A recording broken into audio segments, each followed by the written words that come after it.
Ora, muito boa tarde nos dê Deus, Reginaldo Cardoso, Sidney Francisco Guimarães, Jesus del Pozzo. Exatamente, muito boa tarde. Carolina Elizabeth, mas aparece um senhor, a Fran Macedo, o José Anastácio Souza, muito boa tarde. Nádia Bubato, muito boa tarde. O José Torres quase vai aparecer. Olha o Renan, muito boa tarde. Oh, Marco Aurélio, está calor aí por esse lado. Aqui já está fresquinho. Aqui já começou a entrar o inverno, aquelas chuvadas assim estranhas. Já estou aqui, estão a ver? Já estou aqui de camiseta. Ainda não se liga o aquecimento, mas já está a começar a ficar mais complicado, digamos assim. Espero que vocês tenham tido todos uma ótima semana dentro do possível. Aqui, infelizmente, os casos do vírus tendencialmente estão a aumentar. Aqui em Roma também, ainda que para agora as coisas estão tranquilas. O Silas de Oliveira, muito boa tarde. Então, começamos como qualquer cristão. Começam as coisas importantes da sua vida. Em nome do Pai, e do Filho, e do Espírito Santo. Amém. Ave Maria, cheia de graça, o Senhor é convosco. Bendita sois vós entre as mulheres, e bendito é o fruto do vosso ventre, Jesus. Santa Maria, Mãe de Deus, rogai por nós, pecadores, agora e na hora da nossa morte. Amém. Maria, trono de sabedoria, rogai por nós. Em nome do Pai, e do Filho, e do Espírito Santo. Amém. Ora, então assim sendo, vocês já viram que temos uma novidadezinha aí no programa, que a gente tratou de adquirir esta semana, que é esse círculo, triângulo e quadrado, que é um canal de chat só para vocês colocarem as vossas perguntas. Está bem?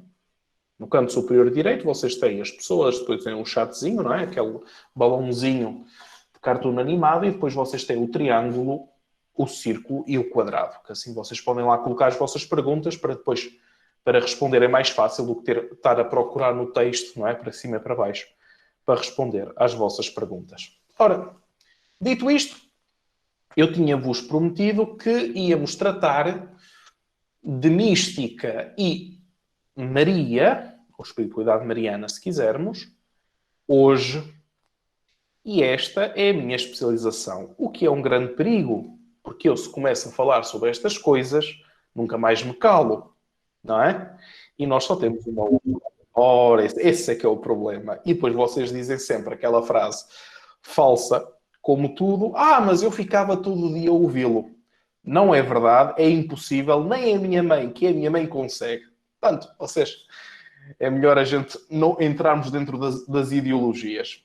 Assim sendo, vamos tentar manter o nosso uma hora e um quarto, porque a vida é mesmo assim, até porque os níveis de atenção depois baixam. Claro que mais lá para a frente, daqui por uns meses largos, quando nós, deixando passar o coronavírus, etc., que isto agora, como vocês podem imaginar, acontece em todas as coisas, depois quando a situação for mais tranquila, a logo está já a programar como será fazer um summit a nível brasileiro, numa cidade que seja central, de acordo com o número de inscrições e de alunos, para nós fazermos uma masterclass.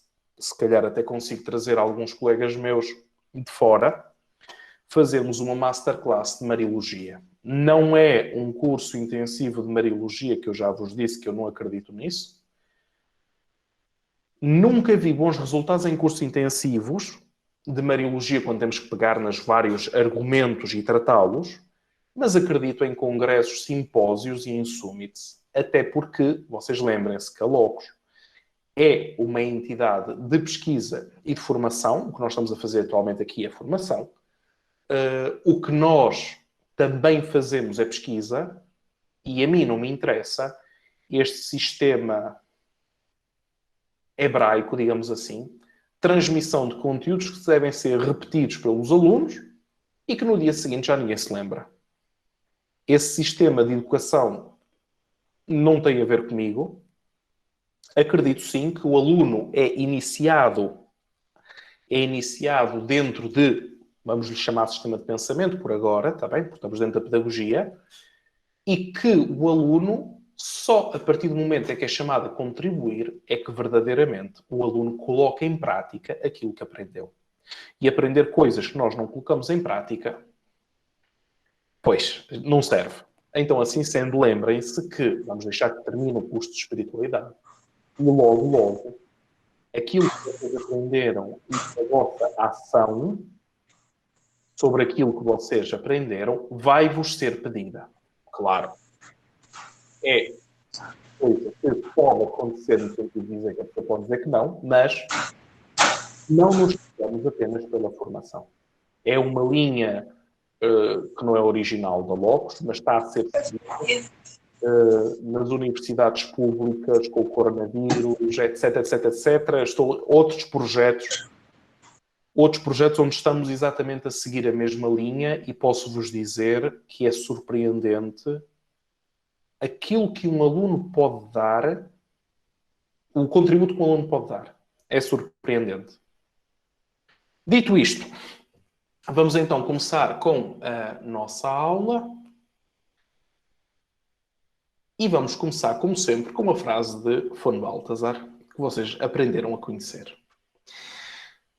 Cada mística da contemplação interior, como o desenvolvimento dos dons do Espírito Santo nas faculdades sobrenaturais elevadas da alma, funda-se de consequência sobre a profecia e pode, por sua vez, assumir novamente na Igreja um caráter profético, ou seja, carismático e missionário. Seria inútil, perante esta compenetração e pressuposição recíproca do elemento profético e místico, colocar-se a valorizar um com o outro os dons do Espírito Santo e qual dos aspectos se deva dar preferência. Vocês entenderam esta frase? Não, pois não. Eu também não. Vamos tentar juntos entender o que é que lá está escrito. Correto, Maria Antônia? Vamos pensar. Ora, vamos lá. Místicos. Toda a gente conhece místicos. Ora, digam, Santa Teresa d'Ávila, São João da Cruz, Santa Teresinha. Toda a gente conhece místicos. E depois eu digo que a minha especialidade dentro da Mariologia é mística e as pessoas perguntam-me sobre os místicos. E eu a seguir eu digo, não, a minha especialidade é sobre a mística, não sobre os místicos. Estão a entender a diferença? A mesma coisa acontece em relação às aparições. Não é? Nós agora estamos com as inscrições que vão fechar este domingo para o curso das aparições. Quem entrou, entrou. Quem não entrou, está de fora. E grande parte das pessoas acreditam que o curso sobre a teologia das aparições é um curso sobre aparições, mensagens, videntes. As pessoas acreditam nisso. Mas é um curso sobre a teologia das aparições. Se quisermos, a Mariologia das revelações, se quisermos alterar nomes, para ficarmos mais dentro de casa. Estão a entender? E o grande problema que nós temos e que nós atravessamos na questão da mística, e acreditem, eu acabei por me dedicar longamente a esta questão, ao longo de anos, até quando preparei o meu doutorado. O grande problema que nós temos é que nós olhamos para os fenómenos, dedicamos-nos ao conhecimento de um fenómeno, querem uma ideia? O carisma do fundador. O fundador foi um profeta para a sua época, com um determinado carisma. E chamamos-lhe carisma, chamamos-lhe profeta, chamamos-lhe missionário, correto? Está tudo neste texto que nós estamos a ler. Mas não somos capazes de enquadrar isso dentro de uma teologia que responda àquilo que aconteceu. Temos o fenómeno, olhamos para o fenómeno específico e não somos capazes de ir para trás e olhar para a base da teologia que permite que exista um fenómeno dessa forma. Estão a entender as diferenças? Falamos de aparições e depois quando vemos livros, eu tive na sessão de língua espanhola de uma determinada editora. Eu penso que aquele site era dos Estados Unidos, mas em língua espanhola, na secção Mariologia. Eu assustei-me. Foi esta semana. Eu assustei-me. A secção Mariologia tem fenómenos marianos, vamos lhe chamar assim, livros sobre fenómenos marianos de todos os tipos que vocês possam imaginar, mas não continha livros de Mariologia. Estão a ver como a nossa época acabou por trocar as águas. Falamos do fenómeno, não falamos dos frutos, mas não falamos da árvore, vamos dizer assim. Nem das raízes. E passamos a vida nos frutos. É uma esquizofrenia teológica um bocado estranha. Vamos tentar combater isso e nada melhor do que nada de ideologias. Vamos passar à teologia. A vocação de cada pessoa. A vocação de cada pessoa, graças à redenção realizada por Cristo, é a vida mística. A consciência desta realidade fundamental é-nos apresentada na mais concreta das relações com Deus. A nossa dignidade divina. Pois eu sou o caminho, a verdade e a vida, ninguém vai ao Pai senão por mim. Então a verdade da vida cotidiana foi relegada ao longo dos séculos para o campo da não mística, pois tocar nas coisas do mundo em outros tempos foi considerado o caminho que não conduz à união com o Pai. Então construímos mosteiros deslocados em regiões remotas, construímos portas, grades físicas, ideológicas, teológicas, de forma a que o sagrado não fosse tocado pelas coisas do século. Resultado, na nossa época, já não é assim. No passado, não seguindo as verdades das Escrituras, nem a verdade eclesial, a via da união com a Trindade foi pensada como fuga do mundo, rejeitando a realidade criativa do mundo que nos envolve. Pensemos. Selma Menezes. Se a Selma abrir o livro chamado Bíblia e for ao primeiro livro dos 72, ao primeiro capítulo, ao primeiro versículo, a Selma vai ler: no princípio Deus criou o céu e a terra. A Selma não vai ler que Deus estava no céu e criou a terra. A Selma vai ler que o céu e a terra são atos criativos de Deus e que Deus escolhe morar na sua criação. Então Deus escolhe Ele mesmo tocar, vamos lhe chamar o criado, o mundo. Deus santifica a sua criação. Nós, como somos profundamente ideológicos, fazemos o contrário. E depois pagamos as consequências. Já vamos ver porquê. Então, vamos olhar para a mística e cultura contemporânea. Mística fascista. Práticas e símbolos esotéricos. Ora, temos aqui os nazis e companhia. Vão dominar o mundo a partir de forças exteriores. O grande mito da raça ariana, a raça que tem necessidade pela sua superioridade ao chamado Anschluss, o espaço vital, pelo que os povos menores, inferiores, deveriam, por obrigação ética, dar espaço a que eles se pudessem desenvolver, conforme queriam. E assim se invadiu a República Checa. O mundo deve ser dominado a partir de forças exteriores e superiores. Depois, a mística xamânica, que tem aqui, esta mística xamânica que tem aqui no, como dizer, tem aqui no, é um nome chique, mas a realidade é muito simples. Drogas para entrar em êxtase. Música psicadélica, ambientes de álcool e de drogas, Woodstock, a fumar maconha, cristais líquidos, metafetaminas, LSDs, e depois entrar numa transcendência que descobriria as verdades através de uma alienação mental. Isto é velho como a história. Chamam-lhe místicas. Porque as místicas foram entendidas como aquilo, como o acesso do homem àquilo que está fora do mundo. Estão a entender porque é que lhe chamam místicas a isto? Já vamos depois entender como o cristianismo é exatamente o contrário. Contexto para o terceiro milénio. Notícias boas. Depois da Segunda Guerra Mundial, publicaram-se edições de livros de mística que até então estavam fechados dentro de mosteiros, conventos e afins. O que é que aconteceu? Nem sequer a Sagrada Escritura podia ser lida, quanto mais livros de mística. Então, clássicos como Guilherme de Saint-Thierry, Bernardo de Claraval, Johannes Meister Eckhart, Johannes Rusbroek, Teresa d'Ávila, João da Cruz, Maria da Encarnação e tantos outros tornaram-se acessíveis ao público laical, aos leigos. E é aqui que o caso muda de figura. Porque antes do concílio, os leigos, a função do leigo é aquela de prover às necessidades temporais do clero.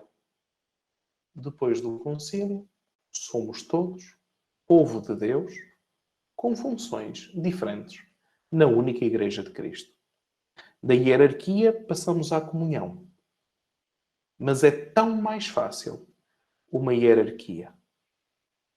É tão mais fácil porque não implica que eu tenha que olhar para o outro que está ao meu lado e lhe chame irmão.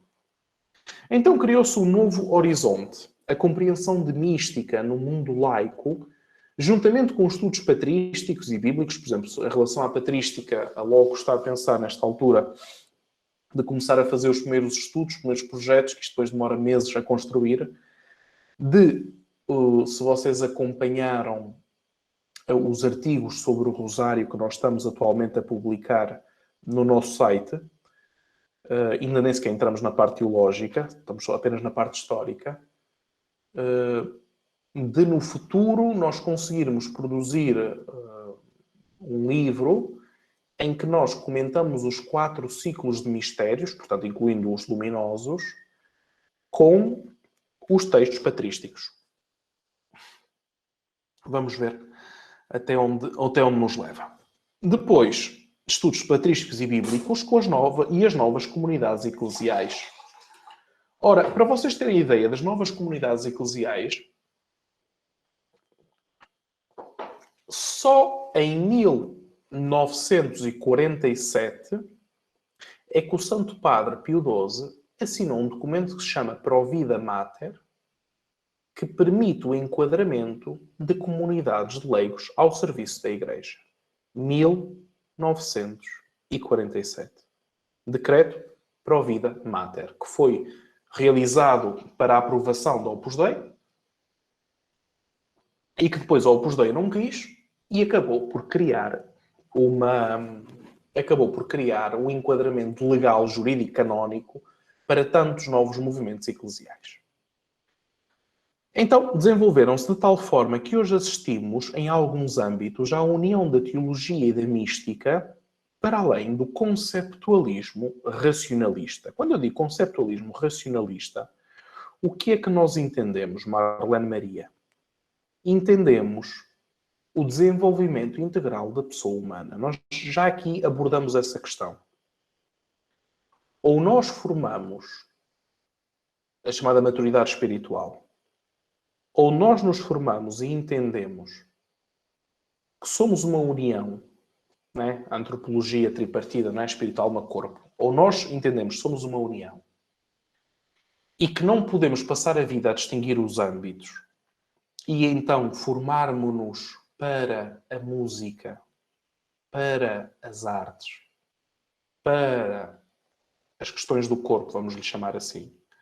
Formarmos-nos em línguas, em filosofia, em exercícios da mente, na interação com os outros. Esse desenvolvimento integral. Ou nós vamos nessa direção, ou nós continuamos a criar esquizofrenias enormes. Eu dou-vos um exemplo. Existe uma pessoa que eu conheço, com a qual já trabalhei, o indivíduo, filho único, já a caminho dos seus 70 anos, dentro da sua área, é um dos melhores, da sua área académica. Como ser humano, é uma criança grande. Não é maldade. Mas quem o devia ter ajudado a formar-se integralmente não o fez. É esse o problema. E depois isto obrigatoriamente vai dar asneira, porque isto depois vai-se refletir. E eu penso, neste aspecto, eu penso na questão da Mariologia. Existe alguma ciência teológica mais integral, mais corporal do que a Mariologia? Não existe. Vejam, por exemplo, as artes do homem, da arquitetura à música, da pintura ao cinema, se quiserem. Quem foi mais representada no mundo? Maria. Milhões de pessoas todos os anos vão aos santuários marianos. Milhões de pessoas procuram na internet sobre Maria. E o que é que encontram? Realmente muito pouco. Estão a ver a esquizofrenia? Organizam-se e gastam-se bilhões de reais todos os anos nas peregrinações, mas são raríssimos aqueles que estudam Mariologia. Curioso, não é? Temos santuários pejados, temos novos movimentos eclesiais que levam o nome de Maria. Nossa Senhora! No meu país fazemos uma procissão de velas com a Nossa Senhora de Fátima. Aquilo é perder de vista a quantidade das velas ao longo das estradas. Mas quando falamos de Mariologia... Exatamente. Confusão e tentações. Técnicas orientais, yoga, zen, reiki, meditação transcendental, que levam muitos cristãos, de forma inconsciente, devido à pouca formação teológica, a negar a Deus e com consequências para a vida espiritual. O luminoso. Desde os tempos remotos, o homem procurou contacto com a divindade, representando com forma de homem Deus, interpretando movimentos da terra como vontades divinas. Zeus, o deus trovão, Vulcano, o deus dos trovões, Ares, o deus da guerra, etc, etc. Mas o homem desde sempre tem isto no coração. Quer contactar a divindade. Já vamos ver quando chegar o cristianismo o que é que vai acontecer aqui. Consciência religiosa. Desejo do homem aceder ao benefício da divindade através de ritos de purificação que iriam alcançar a paz interior para que a divindade se exprimisse.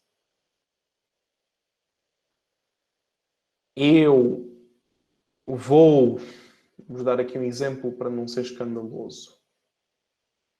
Eu vou queimar uma vela da minha altura à Nossa Senhora de Fátima para pagar uma promessa para dela receber uma graça na minha vida. Está bem? O cristianismo, nesse aspecto, é bastante livre. Vamos ler a frase novamente. Desejo do homem aceder ao benefício da divindade através de ritos de purificação que iriam alcançar a paz interior para que a divindade se exprimisse. Eu não estou a dizer que o ato por si só é mau. Eu estou a dizer que é muito semelhante àquilo que nós acabamos de dizer. E lembrem-se, nunca terminar alguma coisa sem dar outra. Vamos aprender do São João Maria Vianney. Quando ele chegou à paróquia, se vocês quiserem ver a vida dele, está no canal da Locos, um filme, uma espécie de filme documentário do santuário, que eu mesmo fiz as legendas do francês para o português. E está muito interessante. A parte final tem uma oração que é Je vous aime, mon Dieu, uma coisa, meu Deus, que homem. E então, o São João Maria Vianney chega à paróquia, estamos a falar pós-Revolução Francesa, portanto um período muito mau na França, e eles na altura tinham a sensibilidade que os bailaricos, não é, o acordeão a tocar, as pessoas a beberem copos de vinho, que isso traria males para a aldeia. Vamos chamar-lhe desta forma aveludada. E então o que é que ele faz? Tem duas possibilidades, porque aconteceu no adro da igreja. Ou diz, não se faz. Possibilidade número 1. Possibilidade número 2. Vamos fazer uma coisa nova. Vamos criar confrarias. Vamos fazer procissões. Vamos fazer os bailes da confraria. Com toda a família reunida. O que é que acham que ele fez? A segunda opção. Resultou às mil maravilhas. Não criou vazios. Desenvolveu-os de uma forma integral. Deu para entender a ideia? E é nessa direção que nós temos que andar. O nirvana no budismo significa aniquilação. A palavra nirvana significa aniquilação. Para o homem, na sua aniquilação, entrar no nada luminoso. Outro exemplo, o oráculo de Delfos, as sacerdotisas que produziam os oráculos, as vestais, elas ingeriam psicotrópicos para entrar em êxtase, para ter revelações alegóricas que pudessem ajudar ao destino dos povos. Então, desde a noite dos tempos, os ritos mistéricos acompanharam decisões de paz e de guerra. Conduziram nações para a aspiração do coração do homem. A principal aspiração desde sempre. A imortalidade. Pela mortificação, o aspirante do segredo se purifica para poder aceder ao mistério e ser acolhido na comunidade secreta, como acontece com a deusa Mitra. Quando nós organizarmos daqui por uns bons meses a primeira peregrinação da Locus a Roma, portanto aos lugares de Nossa Senhora aqui em Roma, eu vou-vos levar ao templo da deusa Mitra, que fica debaixo da igreja de São Clemente Romano, Papa São Clemente Romano, que fica ao lado do Coliseu, para vocês terem uma ideia. E vocês ali vão entender o que é que significava um espaço, uma comunidade secreta, onde se sacrificavam animais, e não só, para esta mortificação em que o aspirante entrava dentro deste, portanto, vamos lhe chamar grupo secreto, para ter uma determinada comunicação com o mundo dos espíritos. Por acaso, é a mesma ritualidade que nós encontramos em ambientes como a maçonaria. Vamos andar para a frente. Ou seja, nada muda. E vocês sabem porquê? Porque o coração humano é sempre o mesmo. O coração humano é sempre o mesmo. Se vocês tiverem a ocasião de lerem grande parte daquilo que são as principais obras da literatura europeia, descrições históricas, etc., documentações, vocês apercebem-se que isto às vezes é um círculo vicioso. Porque o coração do homem é igual, é sempre o mesmo. E as respostas podem ter linguagens diferentes, mas vão a tocar sempre nos pontos-chave. Estão a entender o porquê desta bimilenária atração por Maria, que não é uma invenção católica. Eu, a semana passada, encontrei registros de epígrafes. Estamos a falar, portanto, dos túmulos. Nós depois vamos ver se aqui em Roma nós temos os túmulos cristãos. Os túmulos, não é? E eles esculpiam as pedras e deixavam anagramas. Por exemplo, uma espécie de R, que é um Ró grego, e um X, que significava Christos. Para não escrever a palavra toda, faziam como, não é? Com pequenas palavras. Eu encontrei um que diz Maria, Cristo, Pedro, Vitória. Estão a entender? Nós estamos a falar aqui do ano 200. Nós estamos a falar de uma consciência mariológica. Vocês depois vão ver isso quando fizermos e quando vocês receberem, que vocês ainda não receberam, que nós já fizemos o esboço para a programação para os próximos 2 anos, os cursos da Locus. Quando nós começarmos a entrar nos padres da Igreja, na história da Igreja, na liturgia, na literatura, na poesia, na escultura, na iconografia mariana, vocês vão entender que a partir da hora 0, Estão a entender?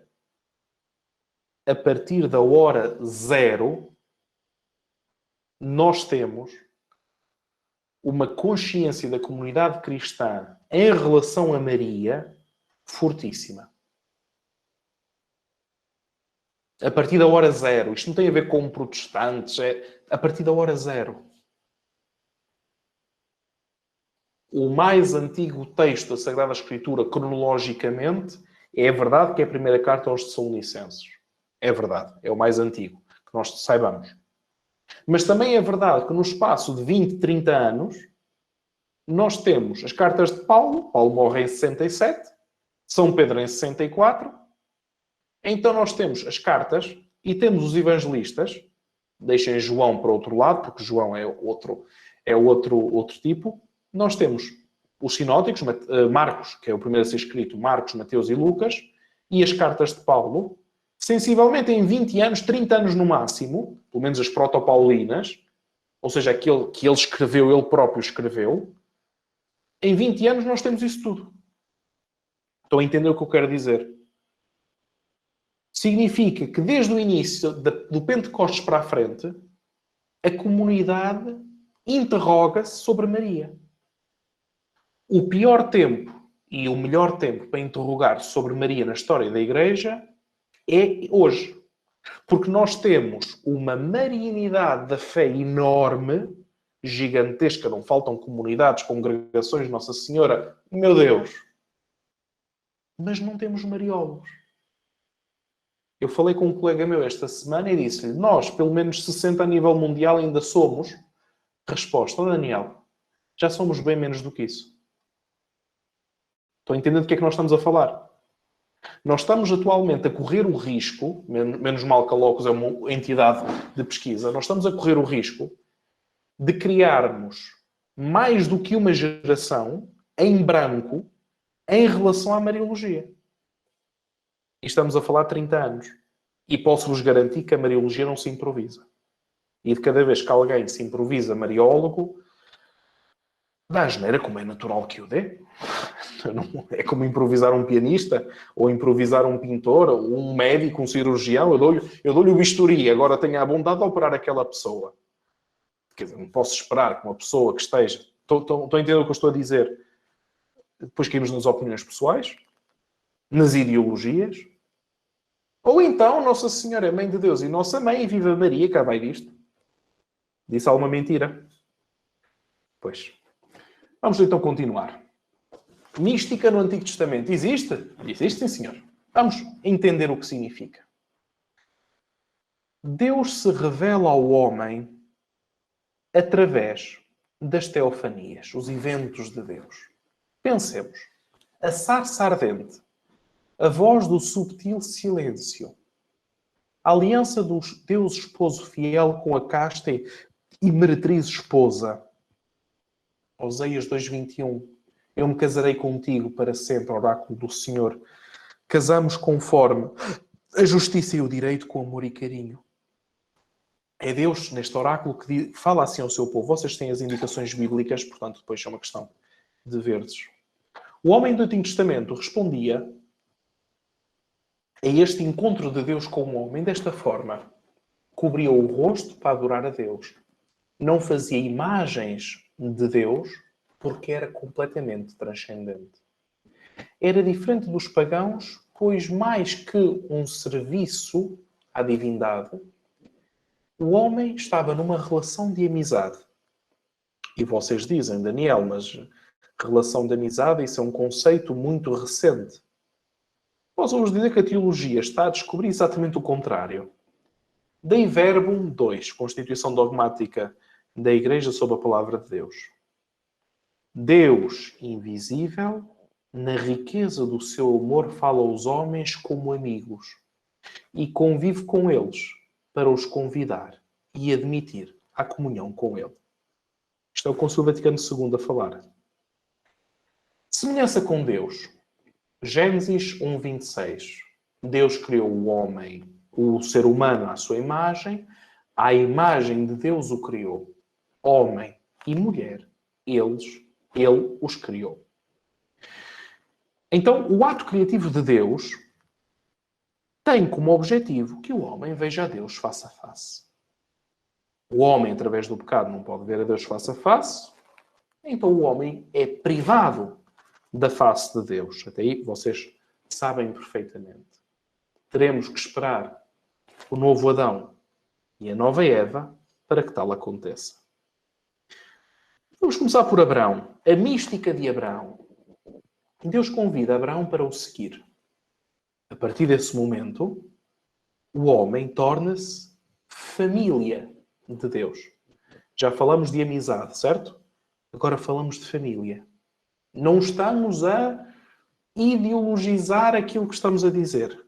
Estamos a concretizar o Deus cristão, que é um Deus muito concreto, muito prático, que arregaça as mangas.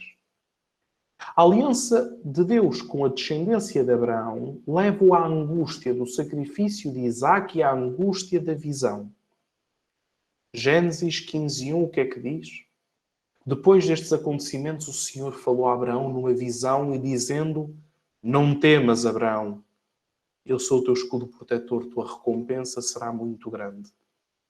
Parece que estou a ouvir aqui as palavras da Anunciação, não é? Não temas, Maria. A luta espiritual. Se Abraão luta com a vontade e a obediência de Deus, com o sacrifício de Isaac, Jacó, com o anjo, luta até ser ferido. Sinal da pertença a Deus e da gratuidade do dom. Gênesis 28:16. Ao despertar, Jacó disse: sem dúvida, o Senhor está neste lugar e eu não o sabia. Ora, esta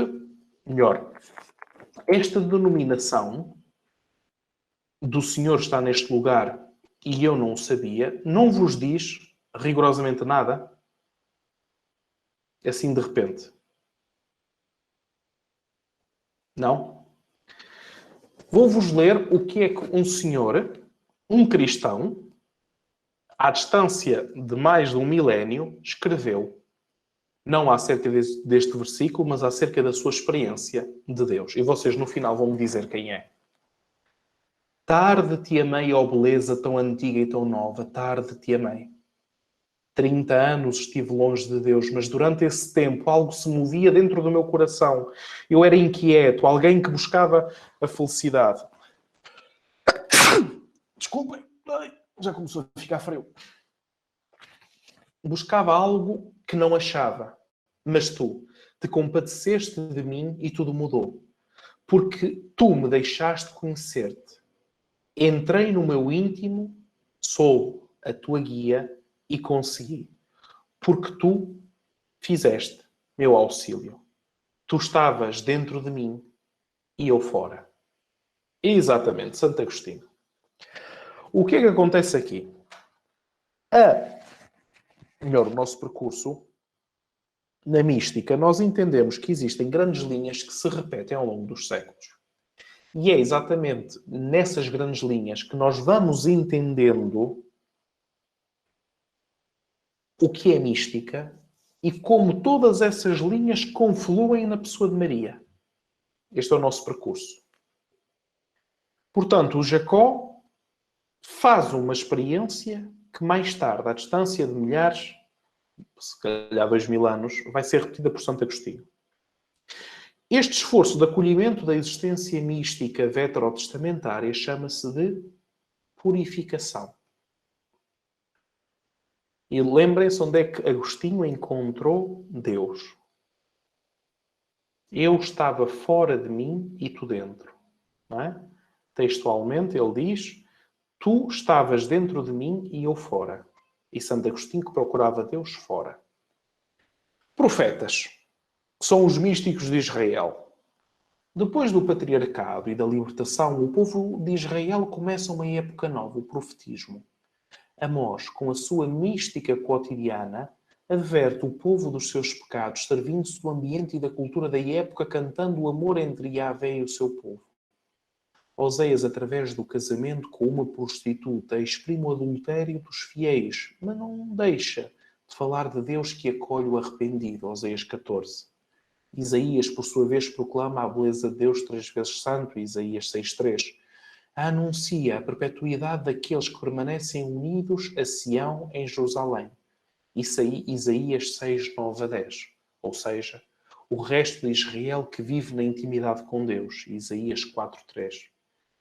Jeremias, ainda antes do nascimento, vem eleito por Deus como profeta das nações. Jeremias 1:5. Anunciando o Deus que sofre por causa do ódio do povo. Jeremias 2:2. Por fim, Ezequiel, que prova a dor do exílio do seu povo, pois o templo durante o exílio foi abandonado e o único caminho é aquele da renovação interior, onde Deus, com as leis e mandamentos, dará o poder da vida espiritual sobre a vida sociopolítica. Ezequiel 11:19-20. E depois chegamos a um homem singular chamado Daniel. Por acaso tem o meu nome. Só por acaso, não é? Daniel anuncia um reino fora do templo. Daniel é profundamente evangélico antes do Evangelho. Inaugura a esperança escatológica do Messias, que será o Rei da Glória não terrena e que reinará em todos aqueles que se convertem. Parece que estamos a ouvir o Evangelho. Conclusão. Os místicos do Antigo Testamento fazem substancialmente esta experiência. Amar contra toda a esperança humana. Na dinâmica do revelar-se e do velar-se de Deus, juntamente com a visão da intimidade, eles provam a obscuridade da noite e da ausência de Deus. Está a entender, Sidney? Vamos tentando, não é? Mas vocês também... Isto é assim, isto vai aos poucos, mas vai. Mas vai.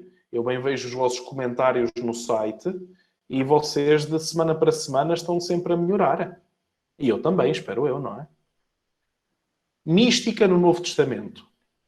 Revelação. Vocês sabem o que é que significa a palavra revelação? Este apocalipse que dá origem à palavra apocalipse? Eu vou-vos exemplificar a revelação. Isto é a velação, isto é a revelação. Estão a entender? O véu que cai e permite ver. Ora bem, nunca mais vocês vão olhar para o livro do Apocalipse da mesma forma. O véu do templo, no momento em que Cristo morre, que é despedaçado em dois. A revelação. Única e definitiva para quem fizer o curso das aparições, não é? A revelação nas revelações. Vamos falar sobre isto e de que maneira, e vamos ter agradáveis surpresas. Única e definitiva, pois alcança a plenitude dos tempos. Gálatas 4:6-7. E a única testemunha criatural na plenitude dos tempos é Maria. Jesus se manifesta com a missão de salvar o seu povo. Muito bem. O povo será salvo através da fé. A fé vem no reconhecimento da divindade de Deus Pai e também através do reconhecimento de Deus Pai e também através da fé na divindade de Cristo. Quem foi a primeira que acreditou? Maria. Logo, quem foi salva? Quem é que recebeu a redenção de Cristo retroativamente, utilizando uma linguagem bancária? Desde toda a eternidade. Sois a eleita do Senhor, Maria. Aquilo que nós dizemos de Imaculada Conceição. Pois é. Instaurar o reino dos céus. O reino dos céus é deste mundo? Cristo disse que não, começa aqui, mas não termina aqui. Quem é que coroada rainha dos céus e da terra, Maria. A mãe do rei dos judeus. Lembram-se dos magos? Queremos ver o rei dos judeus. Quem é a mãe do rei? É a rainha. Nós já vimos isso na parte bíblica, não foi? Autodeclarar-se como um mensageiro, palavra e logos. Quando fizemos a aula sobre a relação entre Maria e a palavra, lembram-se? Maria é a palavra de Deus. Traz a luz e a força do Espírito Santo. Quem é cheia do Espírito Santo desde toda a eternidade? É cheia de graça. A que caritomené? Quem melhor conheceu aquilo que o Espírito Santo faz no coração do homem ao ponto de engravidar? De ter dentro de si aquele que os céus não podem conter? Maria. O homem de facto é capaz de Deus. Nada mais existe de escondido do mistério de Deus porque o reino de Deus foi alcançado. Mateus 12, 28. A atitude perante a revelação é aquela da criança. Mateus 13, 11. A fecundidade segundo o Espírito é a potência instaurada dentro do homem. A anunciação. O homem tende naturalmente para a união com Deus na sua vida cotidiana. O homem assume o mistério oferecido sem pensar em o conquistar, pois é revelado por Jesus que nos insere dentro dele. Um dos problemas teológicos que nós temos nos deparado é nós imaginarmos que nós pensamos o mistério a partir de fora, quando, na realidade, nós estamos dentro do mistério e nós olhamos para a sua forma e imaginamos como seja feito a partir de fora. É como estar dentro de um edifício, passear dentro dele e construir a sua imagem a partir de fora. Estão a entender? Imaginem um arquiteto que tem que desenhar um edifício. Está dentro dele. Passeia no edifício e desenha, imaginando como será o edifício quando se vê a partir de fora. Encarnação. No momento em que o Verbo se faz homem, na Anunciação, a vocação humana de ser um só com Deus e a necessidade de aceder ao mistério da criação, imaculada, e da eternidade, a Assunção, deixam de ser opostos e se fundem em Cristo. E Maria? O elemento mariano da encarnação não pode ser separado da maternidade divina, da maternidade espiritual e da maternidade eclesial. Todos os elementos anteriores acontecem numa só mulher. Então, Daniel, o que é mística cristã? O termo mística cristã está unido ao conceito bíblico de conhecimento, pois o batizado é aquele que é consciente e, portanto, conhece a sua comunhão com o amor de Deus. Conhece a Trindade e, como tal, na fé, exercita as virtudes teologais. Fé, esperança e caridade. O conceito de mística aparece ligado aos conceitos bíblicos de mysterion, que significa mistério, e mieo, que significa iniciar, instruir. Então, os mistérios, portanto, mysterion é neutro em grego, plural faz-se com A, os mysteria, mystíria, são o quê? Revelações secretas para redimir a alma, que foi traduzido em latim por sacramentum. Os nossos sacramentos são a tradução latina dos mysteria, que se liga à iniciação à vida mística. Contudo, nós estamos perante um unicum. Na fé em Cristo se chega ao Pai. Não saímos de nós para alcançar a divindade, mas vivemos na inabitatio Dei. Não conseguindo traduzir em linguagem humana, não deixa o Espírito Santo de produzir frutos. O quérigma, já falamos sobre isso, A Escritura e a tradição levam-nos à união com Deus numa missão terrena e com uma atenção pessoal e comunitária particular. Na inabitação de Deus, em nós, já vou explicar o que é, o Espírito Santo leva-nos a uma única dinâmica na união divina através da purificação, iluminação e união. O que é que significa isto? Deus que mora em nós, mas nós não o podemos alcançar.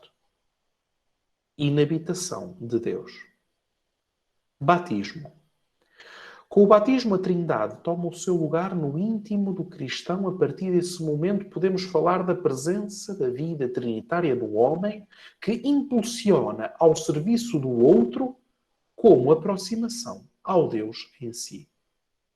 Então, eu, para alcançar Deus, eu tenho que estar ao serviço do outro, e quanto mais próximo eu estou do meu irmão servindo, mais próximo eu estou de Deus em mim. É paradoxal, mas o cristianismo é paradoxal. Desde a sua gênese, é paradoxal. Diferenças. Como então diferenciar entre o misticismo comum a todas as culturas de todos os tempos e a mística cristã? O ponto de partida é Deus que me alcança na minha disponibilidade e permanece inalcançável na sua divindade. Como se isso não bastasse, vamos ler uma experiência mística antes do ano de 254. De um homem que, para mim pessoalmente, é um gênio da humanidade. É tranquilamente um gênio da humanidade. E ele diz, comentando o Cântico dos Cânticos, e lembrem-se que a alma é feminina. Então a esposa observa o esposo, que depois de ter-se feito ver, afastou-se. Mais vezes assim fez ao longo do desenvolvimento do cântico, e ninguém pode entender este modo de comportar-se se ele não tiver ele mesmo experimentado. Tantas vezes. Deus é minha testemunha. Vi o esposo aproximar-se e ele estava comigo durante longos tempos, mas depois, de um modo improviso, afastava-se.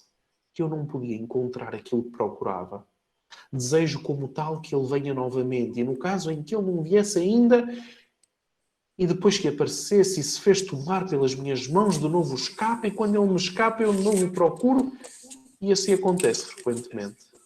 Até que eu possa tê-lo verdadeiramente e possa subir, apoiando-me no meu amado. Então podemos falar aqui de uma paternidade da mística cristã, em Orígenes. A relação pessoal do amor entre o fiel e Cristo, pois a alma regressa sempre à sua origem, para alcançar o quê? A deificação do homem, a theosis. A theosis. Nós temos, como latinos, nós temos a ideia de que a nossa perfeita santidade equivale à nossa presença diante de Deus. Os cristãos orientais falam da theosis, da deificação do homem, que a permanente, a plena presença do Espírito Santo fará com que, estão a entender? O homem possa estar perante Deus. Já sou eu que vivo, não é Cristo que vive em mim. Quem é que foi perfeitamente deificada? Maria. Estamos a falar da Assunção. Pois. Mas sobre isto, nós depois, quando fizermos um curso sobre antropologia mariana, que eu chamo-lhe a bomba atómica, há muitas coisas daquilo que eu estou a dizer que vocês vão compreender muito bem. Porque é um mundo. É daqueles argumentos. Faz-se uma coisa dentro daquele género e provavelmente todas as questões de bioética ficam resolvidas. Estão a entender? Porque nós perdemos o nosso fio de prumo da nossa identidade. A nossa identidade como católicos foi reduzida como cristãos, mais do que católicos, mas foi reduzida à atividade sacramental tracinho cultual. E lá ficou. Os rudimentos da fé foram-nos passados. Estou a falar da minha experiência, vocês, porque, por amor de Deus, vocês tiveram uma experiência completamente diferente da minha. Os rudimentos da fé não deixaram de ser rudimentos. E ali permaneceram. A cultura teológica é ainda uma miragem. E ali permaneceu. E depois existem locos mariológicos para levar mariologia a todo o mundo. É para isso que cá estamos. A partir das Escrituras, Orígenes foi o primeiro a exprimir toda a extensão de um ideal de conhecimento de natureza mística que, partindo das Escrituras, organiza um método espiritual que reflete a familiaridade com os mistérios e criou uma linguagem que até hoje permanece como o código interpretativo das realidades reveladas. Na verdade, o contacto entre o Espírito de Deus e o Espírito humano vai para além de conceitos, sinais e palavras. E chegados aqui, existe muito esta tendência de dizer mas Orígenes era um neoplatónico. Agostinho era um neoplatónico. Há muito esta tendência de dizer meu Deus, está na moda, é sério? Ainda outro dia estava a ouvir um senhor que estava a falar tão bem sobre a questão da alma, um filósofo, a questão da alma, de onde é que vem, de onde é que não vem, a nível de terminologia, filosofia, etc. Quando chega a Agostinho, estão a ver assim, o pessoal já com 60 e tal anos, fumadores, tem assim aquela voz gutural, chega a Agostinho e diz, Agostinho, Zé, neoplatónico. Oh, valha-me Deus, estragaste tudo. Vamos ver. A filosofia platónica determina uma concepção dualística e espiritualista a respeito da realidade. Existe o mundo sensível e o mundo inteligível. Existem os homens simples e os homens perfeitos. Então a mística seria o quê? A fuga do mundo sensível para alcançar um conhecimento superior dos homens perfeitos, onde habita a divindade de Cristo. E isto parece-nos alguma coisa de familiar. Se vocês pensarem bem no conceito que nós temos na cabeça de mística, que nos foi transmitido, mas também por místicos cristãos, A mística cristã é exatamente o contrário. O âmbito eucarístico que religa o homem com o mundo, a encarnação com o nascimento, a cruz com o sofrimento, perante a qual a passividade não é solução, mas o perdão e a entrega da injustiça nas mãos de Deus como caminho, verdade e vida. Entenderam a inversão completa que aqui existe?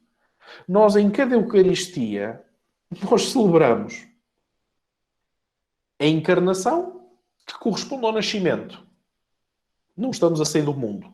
A cruz corresponde ao sofrimento. Não estamos a sair do mundo. O perdão e a entrega da injustiça nas mãos de Deus, que não é passividade, a chamada apateia grega, mas é exatamente abraçar o mundo tal qual ele é. Foi isso que Jesus fez. Foi isso que Maria fez. Esta é a mística cristã, não é o contrário. Claro que nós estamos à distância de séculos e esperemos que a nossa inteligência espiritual nos leve a algum sítio bom, não é? Problemas. A essência do misticismo não é uma particularidade cristã. Pessoas com visões, revelações e afins existem em todo o mundo, em todas as culturas religiosas. Ponto. Já começamos por aí.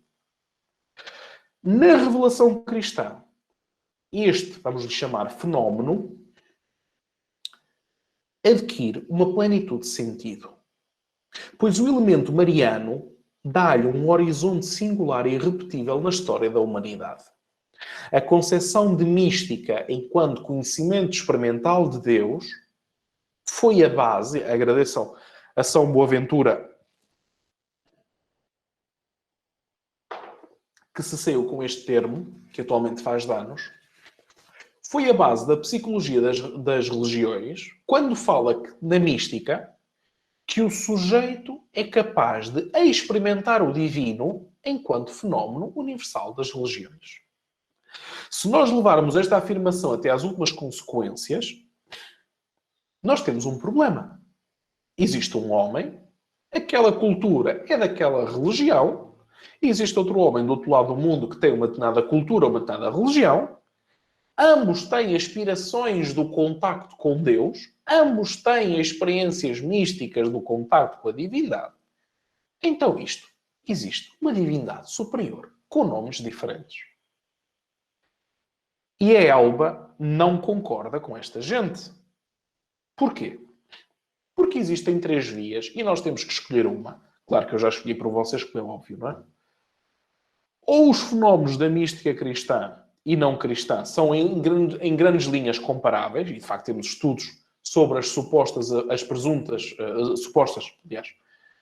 é italiano, as supostas aparições, em que existem êxtases, levitações, visões, e até temos, inclusivamente, comparações das diferentes aparições, supostas aparições de Nossa Senhora a supostos videntes, com supostas mensagens no mundo inteiro. Então, comparando aparições, poder-se-ia chegar a... Pois, nós quando fizemos o curso sobre as aparições, vamos ver que é exatamente o contrário. Segunda possibilidade. A mística cristã é aquela autêntica, corresponde à profecia, e, portanto, as outras são mentira. E depois temos a terceira via. O homem procura Deus. Mas só o pode encontrar junto à cruz, porque todos os povos confluirão junto à cruz de Cristo. A partir do abandono de Cristo crucificado, se perpetua uma dinâmica de comunhão com o Verbo, com cada homem, pois assumindo a universalidade da natureza humana, está presente na concreta, particular existência de cada homem que o chamava a si. E ali estava Maria. Esta terceira via. A realidade do Antigo Testamento funciona desta forma, não apenas profetismo, mas também tem visões místicas. O que é a contemplação de Elias do mistério de Deus? O que é a visão de Isaías no templo? O que é a visão de Ezequiel da glória de Deus? O que são as grandes visões de Daniel que depois vemos e encontramos novamente codificadas no Apocalipse de João? Pois bem, a terceira via é mais difícil. É a via que nos obriga a ver tudo, a peneirar e a ficar apenas com aquilo que é bom. Só assim é que nós vamos sair deste grande caldeirão que eu vou lhe chamar panteísmo, ou ideologia, se quisermos, para finalmente entrarmos no cristianismo. Se não fizermos este processo, nós vamos pela segunda via.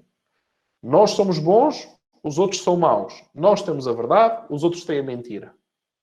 Se nós começamos assim, fizermos isso durante séculos, só temos a perder porque somos todos seres humanos. Estou a entender o sentido da encíclica do Papa, todos irmãos. Corporeidade do espírito, fecundidade, corporeidade. Henri Crozel, comentando Orígenes, diz: as novas escrituras permanecem proféticas, enquanto a encarnação prefigura a vinda gloriosa do fim dos tempos e deixa-nos adivinhar as verdadeiras realidades que até então nos foram reveladas. Mas não existe um estreito paralelismo entre, por um lado, o Antigo Testamento e o Evangelho vivo neste mundo, o Evangelho temporal. Por outro lado, não existe nem sequer um estreito paralelismo entre Evangelho temporal e Evangelho eterno da bem-aventurança, dado que não existe na realidade mais do que um Evangelho. Nós já possuímos os bens supremos. Contudo, 1 Coríntios 13, penso que seja o versículo 30 ou por ali, contemplamos através de um espelho, em enigma e não face a face. As novas escrituras realizam já aquilo que profetizam. A exegese do Novo Testamento será, em boa parte, a aplicação de cada um dos fiéis daquilo que foi dito de Cristo. Uma interiorização de cada um dos factos, dos atos e das virtudes de Cristo. Por que é que vocês acham que a oração mais rezada no mundo é o rosário? aplicação em cada um dos fiéis daquilo que foi dito de Cristo, uma interiorização de cada um dos factos, dos atos e das virtudes. As meditações bíblicas do Rosário são exatamente aquilo que eu acabei de ler. Nova criação. As grandes tradições místicas funcionam como uma base que contrasta o cristianismo. Falam de valores provisórios, do valor do bem e do mal que coincidem. O mundo é plural, ilusório e determinado de uma forma sensível. O homem deve transcender, fugir do mundo. O objetivo da vida humana é alcançar o nirvana, chamada aniquilação, que é o que significa a palavra nirvana, que é a experiência paradoxal da unidade, também pelos hindus conhecida como samsara. O cristianismo é tudo ao contrário. Nova porta aberta, porque conhecimento de Deus, fé na paternidade de Deus, grito da alma oprimida perante o Redentor, meu Deus, por que me abandonaste? Adoração submetida a Deus. Pai, se for possível, afasta de mim este cálice, mas não se faça a tua vontade, a minha vontade, mas a tua. Confissão pecadora perante a santidade ofendida. Este, verdadeiramente, era o Filho de Deus. Todo este caminho mantém a integridade do ser humano. O cristianismo não nos leva a transcender, a fugir do mundo.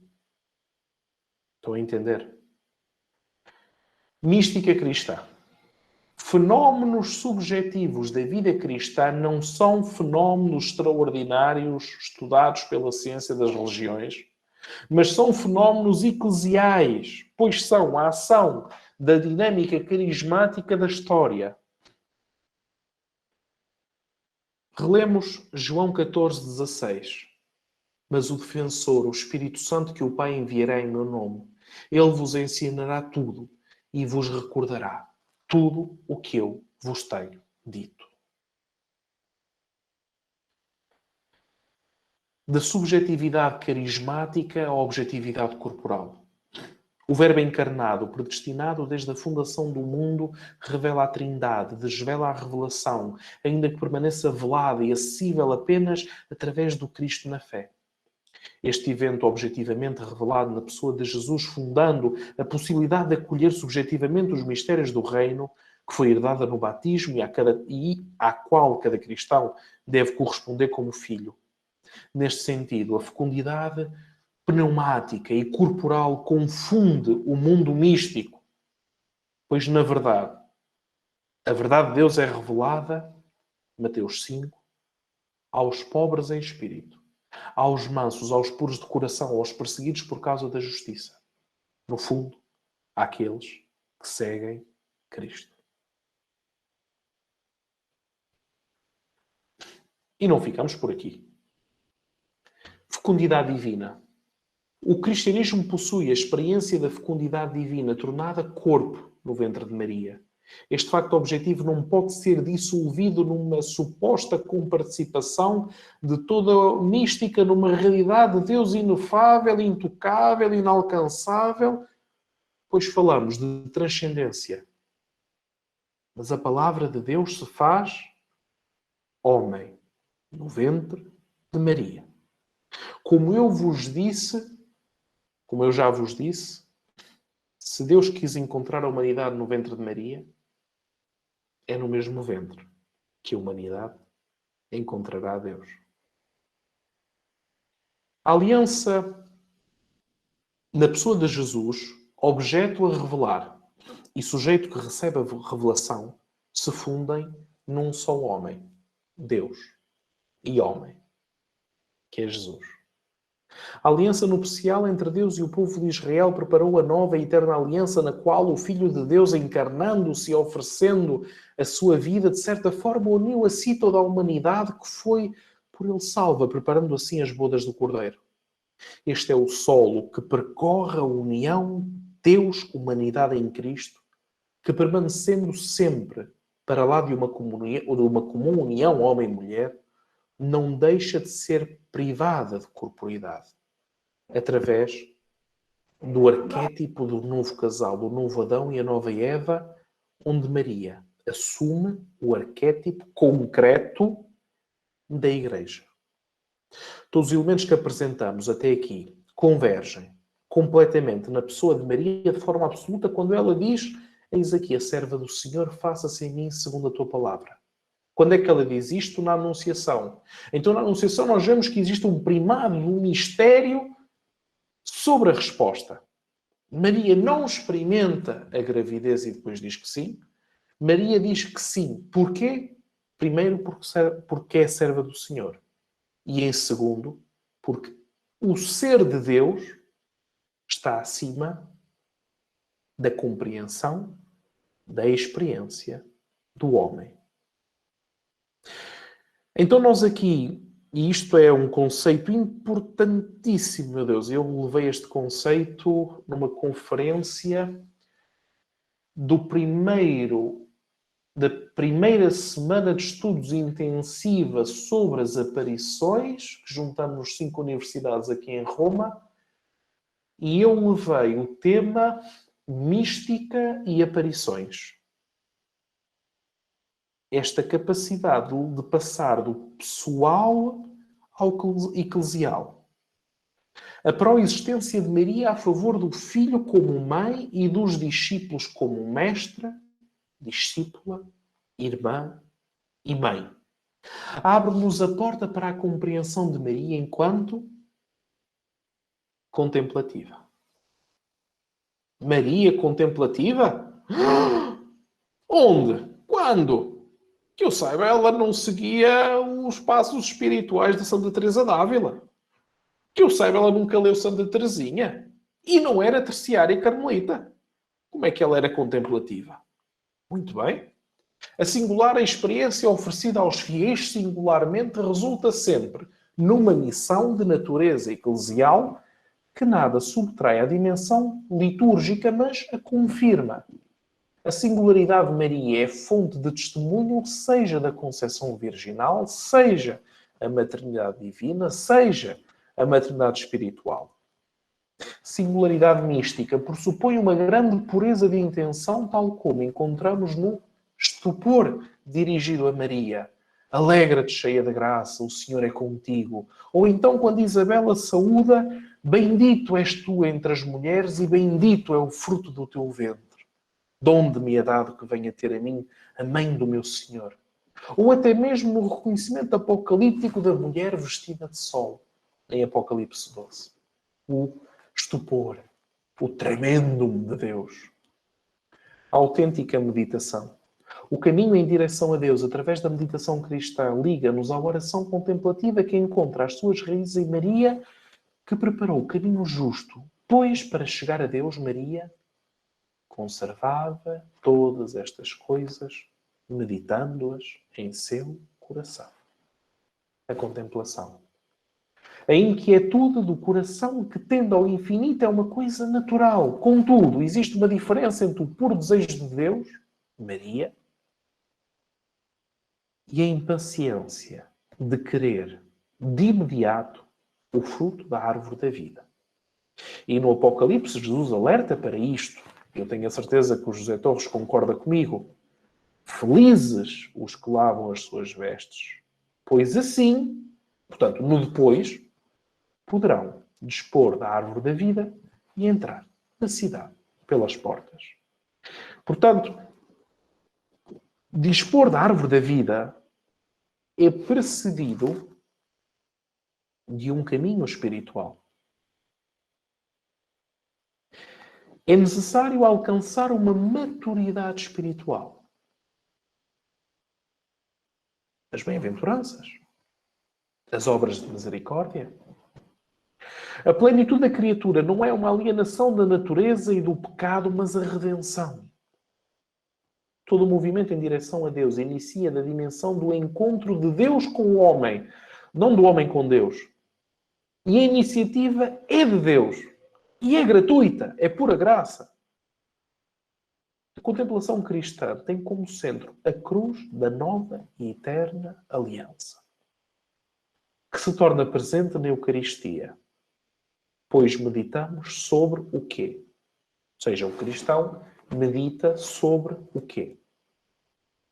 O que era desde o princípio, o que vimos, o que ouvimos, o que contemplamos e o que as nossas mãos apalparam da palavra da vida. Mais ainda. E termino.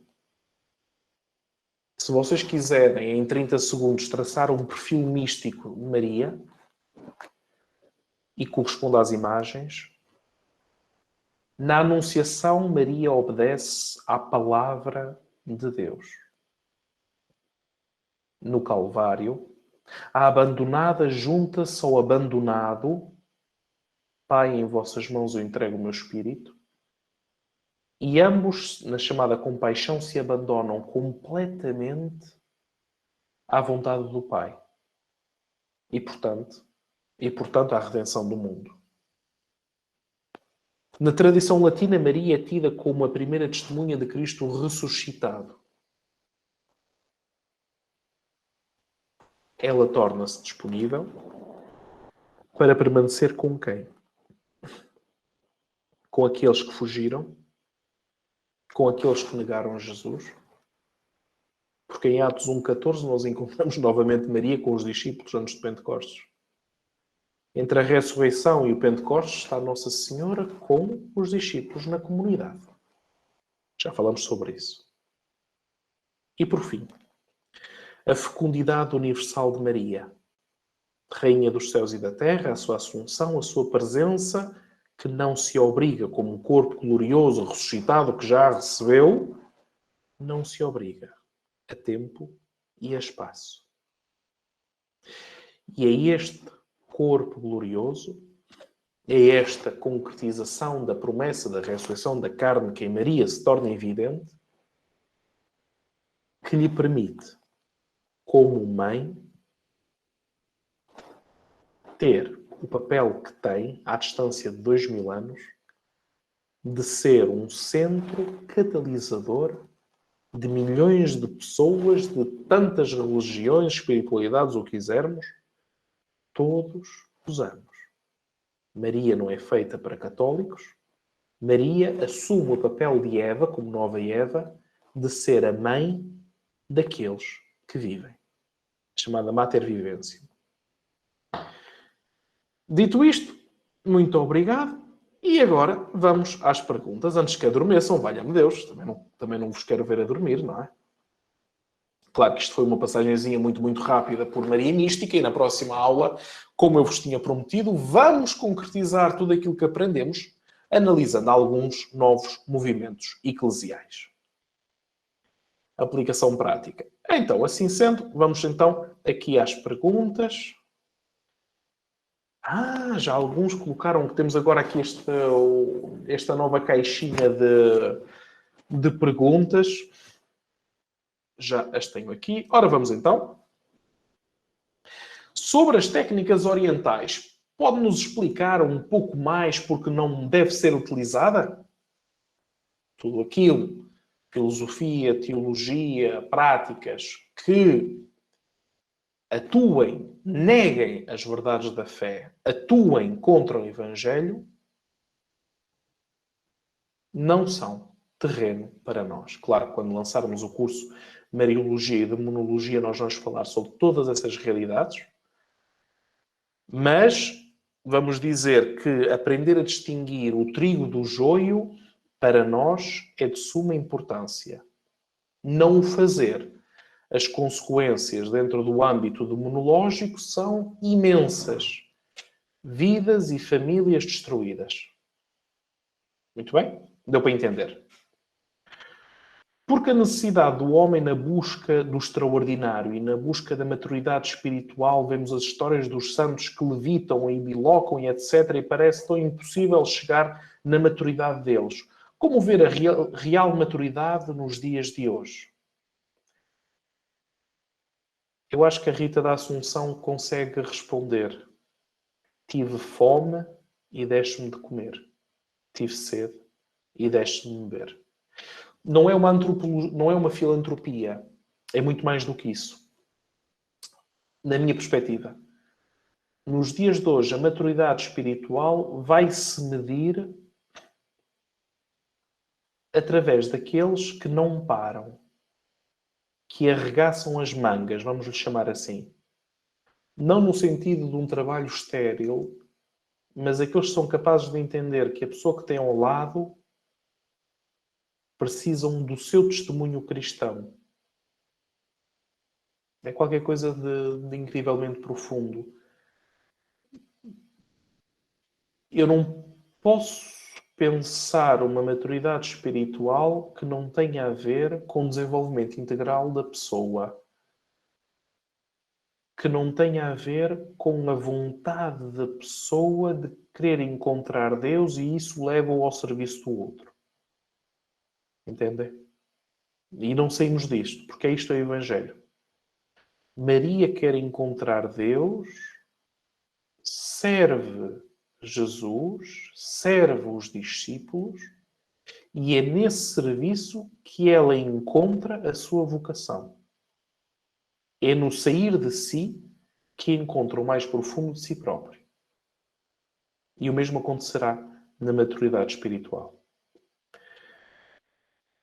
Aqui no Brasil temos o costume de muitos lugares de misturar algumas espiritualidades, como o candomblé, a igreja, etc. Como olhar para essas realidades até onde é a inculturação? Perguntinhas sempre boas. Começamos pela primeira parte. Quanto mais nós conhecermos a nossa realidade, quem somos, o que fazemos, quanto mais nós nos conhecermos, mais nós seremos capazes de nos abrirmos ao diálogo com os outros, de entender o que é que nos outros não está bem e o que é que em nós não está bem. Dou-vos um exemplo. As seitas protestantes, que todos conhecem. Não estou a falar dos protestantes, tanto luteranos, calvinistas e anglicanos. Estou a falar nas seitas protestantes. As seitas protestantes trouxeram para o mundo, vamos lhe chamar católico, o quê? Comunicação, gestualidade dentro da cultualidade, se baila, se canta, se salta, um sistema de comunicação imenso, de produção audiovisual imensa, com a qual nós aprendemos. Apesar de que a sua doutrina claramente tem feito estragos, muito bem, sabemos, pegamos no tudo e ficamos só com o que é bom. E se calhar hoje temos um renovamento carismático que tem a ver com o facto de existirem outras formas, para além do habitual catolicismo europeu, frio, gélido e estável. Nós somos assim, nós somos frios para caramba, mesmo, somos frios. Porque nós ainda estamos, mentalmente, com o conceito grego da apateia. Quanto mais em silêncio e imóvel eu estiver, mais eu encontrarei a Deus. Estão a entender porque é que nós somos assim, estes europeuzinhos frios? Por causa disto. Quando nós vemos que no Evangelho é diferente. E lembrem-se que a definição aristotélica de perfeição é esta. Deus é o primeiro motor imóvel, porque o movimento é a busca de perfeição. Logo Deus é perfeito, logo Deus não se movimenta. E esta, hein? Pois é. Tudo isto entrou no cristianismo. Sobre a questão da enculturação. Diálogo sempre, até onde se pode chegar. De repente, outras realidades não cristãs ou pseudo-cristãs unem-se e vão juntos assistir populações que receberam estragos imensos por causa das chuvas, dos incêndios, sei lá. Rejeitar ajuda. Quem não é contra nós é por nós, dizia Jesus. Rejeitar ajuda Não estamos mais no tempo em que podemos ter cada um de nós as nossas herdades, não é? As nossas quintas, as nossas fazendas. Até aqui é minha, daqui para ali é tua. Não estamos mais nesse tempo. Mas também não estamos no tempo oposto, em que isto é tudo ao molho e fé em Deus, como a gente diz em Portugal, o grande caldeirão, temos tudo lá dentro e cá vai disto. Recuperar a identidade cristã significa diálogo, significa enculturação. Pode explicar novamente o que quer dizer a corporalidade do Espírito Santo? Maria, Cristo, é homem e o corpo dele provém do corpo de Maria. Carne da carne de Maria. Quem é que promove essa corporalidade? A potência do Espírito Santo que desceu sobre Maria. Logo, a fé cristã não se apoia numa ideia, numa visão de Deus, apoia-se a partir do Espírito Santo, que fez com que Deus se tornasse corpo. Daniel, o que você quer dizer com bom quando se referiu a Paulo? Bom e mau são conceitos bastante complexos. Boa. Estou a ler as perguntas erradas. Está bem. Oh, Daniel. Ora, vamos lá. Começar outra vez com as perguntas. Ai. Professor, na sua ótica, não seria possível um ecumenismo em relação a Maria e outras religiões, uma vez que existem religiões que não entendem a sua importância? Okay. O ecumenismo é apenas das confissões cristãs. Os últimos documentos assinados pelas diversas confissões cristãs tocam tranquilamente a pessoa de Maria, não levantam problemas. Qual é o problema? É que esses documentos não são assinados por todas as confissões cristãs, porque tirando a Igreja Católica e tirando os ortodoxos, que estão subdivididos em 12 patriarcados, os outros estão completamente dispersos e cada um pensa como quer, quando quer, etc, etc. Portanto, a única base que nos une é a Sagrada Escritura. Maria está na Sagrada Escritura. O conhecimento da Mariologia Bíblica será o fator de união ecuménica. Sobre a questão interreligiosa, o que nós podemos fazer é entrar dentro do campo dos valores.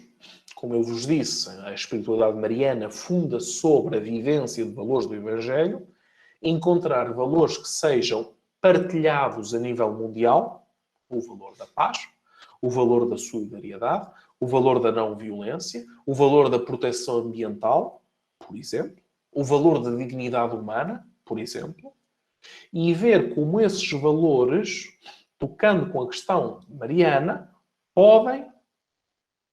pode servir de veículo, de meio, de linguagem, de gramática que alcance o outro. Mas sempre numa perspectiva de diálogo. Isso é importantíssimo. A manifestação denominada Santo Daime, eu não sei o que é o Santo Daime, eu peço desculpa. Pode ser enquadrada na mística xamânica, ainda que por via traversa. Eu não sei o que é o Santo Daime. Peço desculpa. Karl Rahner, o cristão do futuro ou será místico ou não será cristão? Quem são os místicos dos tempos atuais? Como ser? Isto é um problema. Porque a definição de mística mudou. De conhecimento experimental de Deus para uma coisa muito diferente. Eu diria que os místicos dos tempos atuais continuarão a ser aqueles que no seu silêncio cumprem a sua missão na Igreja. Muitos místicos só são descobertos depois da sua morte. Adriano von Speyer tem 54 livros publicados e os seus próprios filhos não sabiam que ela até estigmas tinha. Estão a entender? Os verdadeiros videntes das verdadeiras aparições normalmente são seres muito silenciosos. Nas aparições de La Salette, que existe muita confusão acerca disso, Melania, portanto, existia um rapaz e uma menina. Melania esteve na França, ela é francesa, esteve na Inglaterra, terminou no sul de Itália e na aldeia onde ela esteve a viver, apenas a conheciam pela francesa. E aquela mulher permaneceu em silêncio todos os dias da sua vida. Estão a entender? O místico tem um arrebatamento, o estupor, mas depois quer o seu silêncio. Os contemplativos têm essa característica, digamos assim. Claro que isto, eu para vos responder a estas coisas, eu tinha que fazer aulas. Nós tínhamos que fazer um curso de mística e mariologia. E eu tinha que vos dar todas as bases, começar a andar, a crescer, para no final de tudo, nós chegarmos à questão mariana para vos conseguir realmente responder estas perguntas. Mas estamos cá para isso, por que não? Não é? Por que não? Depois, exatamente, vamos para os recados. Esta semana falei diretamente com o pró-secretário da Pontifícia Universidade, o Antonianum, aqui de Roma, que serão eles a emitir os certificados de participação daquele curso anterior. Lembram-se daquele curso? Porque a semana académica começou esta semana, também no Marianum. Começamos esta semana. Portanto, a primeira semana é o caos absoluto nas secretarias. Só na próxima semana, a partir de segunda-feira, é que ele vai ter a disponibilidade de começar a emitir os primeiros certificados, que depois vos chegarão. Este domingo, nós vamos encerrar as inscrições para o curso das aparições. Quem se inscreveu, inscreveu. Quem não se inscreveu, fica para a próxima, como é natural. Domingo, portanto, amanhã de manhã às 10 da manhã, como habitualmente, temos os 5 minutos com Maria. Segunda-feira, às 15 horas, hora Brasília, nós vamos ter uma live sobre as bodas de Caná com a teóloga Larissa Menegatti, da PUC Paraná. Vai ser no Instagram dela e nós vamos divulgar isso também no nosso Instagram da Logos, portanto, estejam atentos ao Instagram. No próximo sábado é a nossa última aula para a glória de tantas pessoas que finalmente não vão ter que ouvir o Daniel, portanto, vão direitinhos para o céu. Ou seja, aquilo vai ser autoestrada direita, só ter de ouvir estas aulas todas. O que é que vai acontecer? É a última aula, vai ser uma aula onde eu vou tratar, portanto, da leitura do movimento eclesial. Depois dessa aula, domingo, né? Domingo, vai abrir, como é óbvio, a última fase dos últimos exames, aqueles exames de múltipla escolha, não é? Que nós vamos fazer. Quem concretizar os três, não é? As três fases de exames da múltipla escolha, justamente, como nós vos tínhamos dito, recebe o nosso certificado de participação. E vai estar aberto de domingo a domingo. Portanto, domingo, penso que seja o 18, até domingo, 25. Quando vocês terminarem, os certificados de participação serão emitidos no espaço de 2 meses. Portanto, para o Natal, já todas as pessoas que concretizaram os 3 exames com aproveitamento para o Natal, vocês já terão os vossos certificados. Mais novidades virão. Não vos vou dizer agora para vos deixar ruidinhos, mas as coisas estão a andar a uma velocidade que nem nós, nem a administração esperava que acontecesse. Tudo é graça. Deus vem ao nosso encontro e a única coisa que nós podemos fazer é responder. Eis aqui o servo do Senhor, faça-se em mim, segundo a tua palavra. Dito isto, até amanhã, se Deus quiser, e quero-vos ver na live segunda-feira sobre as bodas de Caná. Ao menos para ajudar esta teóloga e fazer Fazer claque? Então, é o que se quer. E quem sabe até durante a live, até algum de vocês não entra em direto substituindo-me, até porque das bodas de Canaã já nós falamos. Portanto, assim sendo, até amanhã, se Deus quiser.